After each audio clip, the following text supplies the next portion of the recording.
हरे कृष्णा। भगवत गीता अध्याय 2 गीता का सार श्लोक 46। यावान अर्थः उत्पाने सर्वतः संप्लुप्त उदके तावान सर्वेषु वेदेषु ब्राह्मणस्य विजानतः। अर्थात एक छोटे से कूप का सारा कार्य एक विशाल जलाशय से तुरंत पूरा हो जाता है। इसी प्रकार वेदों के आंतरिक तात्पर्य जानने वाले को उनके सारे प्रयोजन सिद्ध हो जाते हैं। व्याख्या। वेदों के कर्मकांड विभाग में वर्णित अनुष्ठानों एवं यज्ञों का ध्येय आत्म साक्षात्कार के क्रमिक विकास को प्रोत्साहित करना है और आत्म साक्षात्कार का ध्येय भगवत गीता के 15वें अध्याय में इस प्रकार स्पष्ट किया गया है। वेद अध्ययन का ध्येय जगत के आदि कारण भगवान कृष्ण को जानना है। अतः आत्म साक्षात्कार का अर्थ है कृष्ण को तथा उनके साथ अपने शाश्वत संबंध को समझना। कृष्ण के साथ जीवों के संबंध का भी उल्लेख भगवत गीता के 15वें अध्याय में ही हुआ है।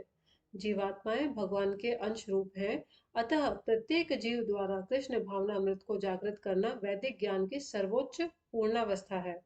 श्रीमद् भागवत में इसकी पुष्टि इस प्रकार हुई है, जिसका अर्थ है, हे प्रभु, आपके पवित्र नाम का जाप करने वाला भले ही चांडाल जैसे निम्न परिवार में क्यों न उत्पन्न हुआ हो, किंतु वह आत्मा साक्षात्कार के सर्वोच्च पद पर स्थित होता है। ऐसा व्यक्ति अवश्य ही वैदिक अनुष्ठानों के अनुसार सारी तपस्याएं संपन्न किए होता है और अनेकानेक बार तीर्थ स्थानों में स्नान करके वेदों का अध्ययन किए होता है। ऐसा व्यक्ति आर्य कुल में सर्वश्रेष्ठ माना जाता है। अतः मनुष्य को इतना बुद्धिमान तो होना ही चाहिए कि केवल अनुष्ठानों के प्रति आसक्त न रहकर वेदों के उद्देश्य को समझे और अधिकाधिक इंद्रिय तृप्ति के लिए ही स्वर्गलोक जाने की कामना न करे। इस युग में सामान्य व्यक्ति के लिए न तो वैदिक अनुष्ठानों के समस्त विधि विधानों का पालन करना संभव है और न सारे वेदांत तथा उपनिषदों का सर्वांग यदि संपूर्ण अध्ययन कर पाना सहज है।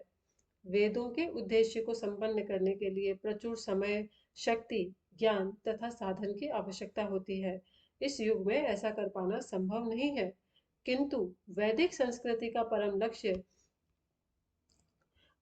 भगवान नाम कीर्तन द्वारा प्राप्त हो जाता है, जिसकी संस्तुति पतित आत्माओं के उद्धारक भगवान चैतन्य द्वारा हुई है। जब चैतन्य से महान वैदिक पंडित प्रकाशानंद स्वामी सरस्वती ने पूछा कि आप वेदांत दर्शन का अध्ययन न करके एक भावुक की भांति पवित्र नाम का कीर्तन क्यों करते हैं, तो उन्होंने उत्तर दिया कि मेरे गुरु ने मुझे बड़ा मूर्ख समझकर भगवान कृष्ण के नाम का कीर्तन करने की आज्ञा दी, अतः उन्होंने ऐसा ही किया और वे पागल की भांति भावोन्मत्त हो गए। इस कलयुग में अधिकांश जनता मूर्ख है और वेदांत दर्शन समझ पाने के लिए पर्याप्त शिक्षित नहीं है। वेदांत दर्शन के परम उद्देश्य की पूर्ति भगवान के पवित्र नाम का कीर्तन करने से हो जाती है। वेदांत वैदिक ज्ञान की पराकाष्ठा है और वेदांत दर्शन के प्रणेता तथा ज्ञाता भगवान कृष्ण है। सबसे बड़ा वेदांती तो वह महात्मा है जो भगवान के पवित्र नाम का जप करने में आनंद लेता है। संपूर्ण वैदिक रहस्यवाद का यही चरम उद्देश्य है। हरे कृष्णा। इस वीडियो में और इस चैनल के बाकी सभी वीडियोस में भक्ति वेदांत स्वामी प्रभुपाद द्वारा लिखी गई भगवत गीता यथारूप को पढ़ा गया है। अगर इन श्लोकों को सुनकर भगवत गीता पढ़ने में आपका इंटरेस्ट या क्यूरियोसिटी जागृत होती है, तो आप इस बुक को ज़रूर पढ़ें। ये बुक इस्कॉन टेम्पल के बुक स्टोर्स पर, अदर बुक स्टोर्स पर या ऑनलाइन प्लेटफॉर्म्स जैसे कि अमेजोन या फ्लिपकार्ट पर भी अवेलेबल है।